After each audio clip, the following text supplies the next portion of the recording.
What? Ayan o, kinakalas na. Natagay kami ng gin dito. Yan ang master o si master. Nagawa namin ng bracket yung bagong bracket yung handle ng handbrake. Yan. Yan o si Boss Ole. Pambahay lang ako, ma'am. Ayoko pa lang yan. Import namin yan, import.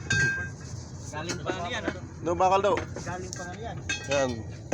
Unahin mo na yung dito handbrake dito sa taas bago sa ilalim. Nagbabago ng bracket. Kasi ang tubo nito, nagurado nito eh. Kasama na sa pangano tayo, pag nagloko sa kanya, may pangano tayo, papapalo eh. Tama yung salamin, loko ka.